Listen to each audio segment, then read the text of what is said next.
Most riders fear big bikes, but what if I told you a 250 kilo motorcycle can be balanced with just two fingers? Check it out in this episode.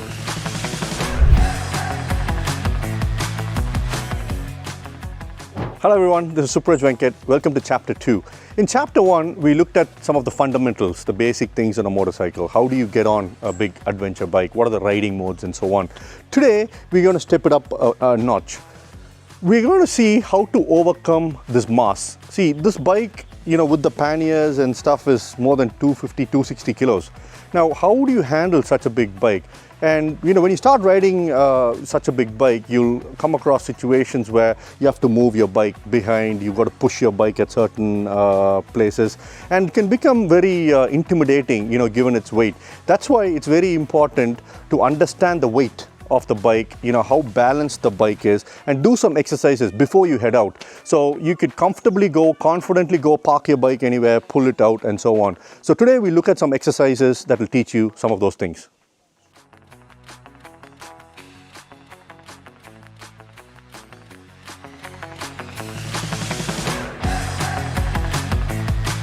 So this is my BMW GS, and it's got a top box and two panniers and stuff. So, I think it should easily be at least 250, 260 kilos, and, it can be a handful. But, let me just try and take this off the stand. And there you go. See, I'm trying to hold it at the middle. And such a big bike, but if you notice my hands, I just have one hand on it, for such a big bike. And, I could even go to the point where just two fingers. So 270 kilos of mass on two wheels, but look at the way it's balanced. So the beauty of this bike is because of the boxer engine as well. See, if you could see, this is the boxer engine, so it's got a twin cylinder boxer engine.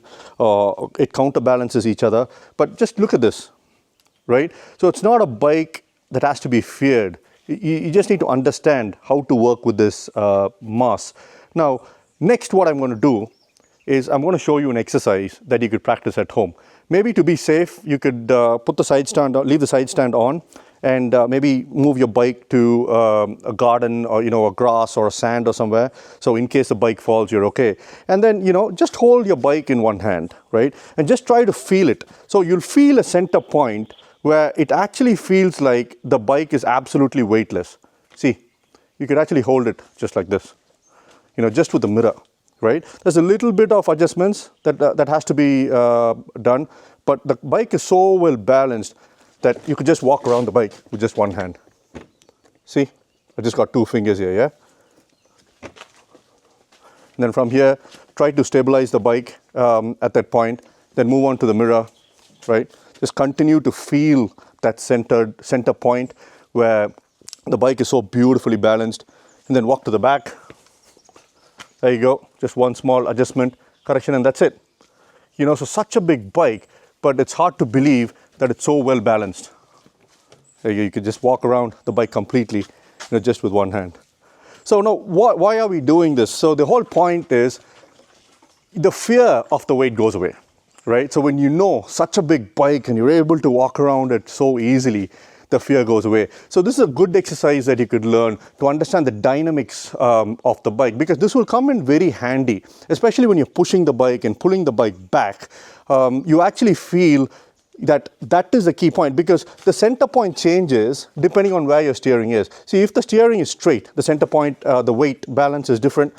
If you turn the handlebar, it's different. So first, start with this. Walk around the bike, before walking around, just practice, just try this at home, and you'll feel so much more confident that this bike is not very heavy.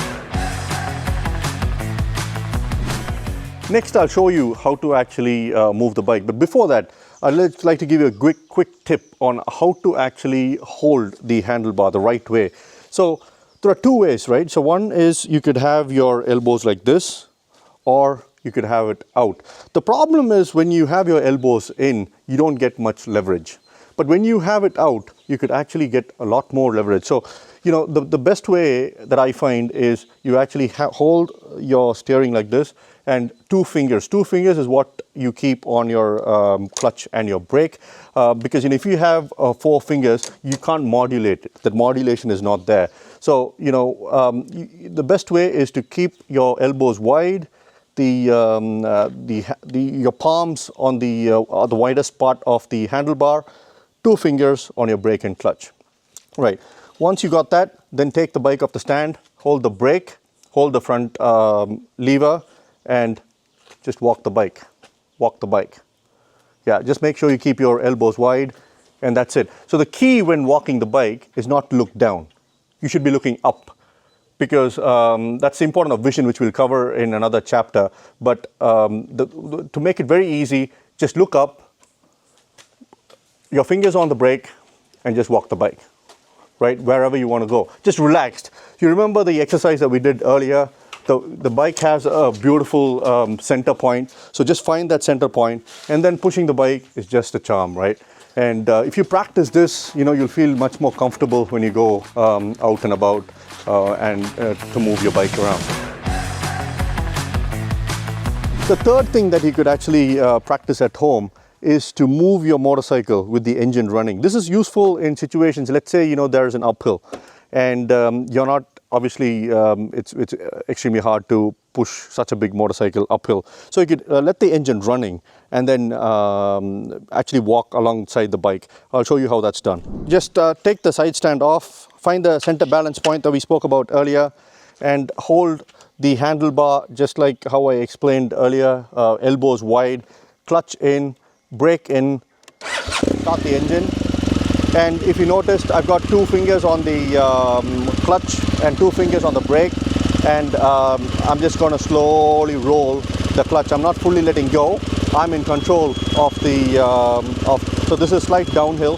So what I'm doing is I'm just holding a little bit of the brake as well, and then I'm just going to turn it around. So the key thing to remember here is you need to keep the bike at that center point that we spoke about.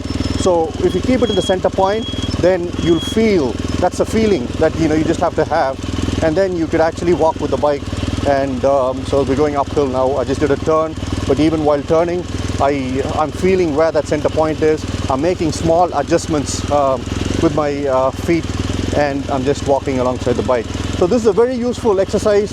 It'll come across handy at a number of places, including when let's say there's a lot of slush and you're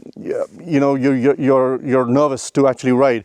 You could use this technique at places like that as well. It'll come in handy. So hope you found those drills useful. Practice at home until you're comfortable, and then the weight literally disappears from being a blockage in your mind.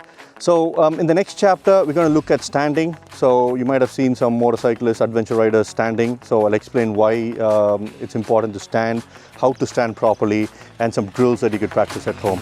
See you in the next one.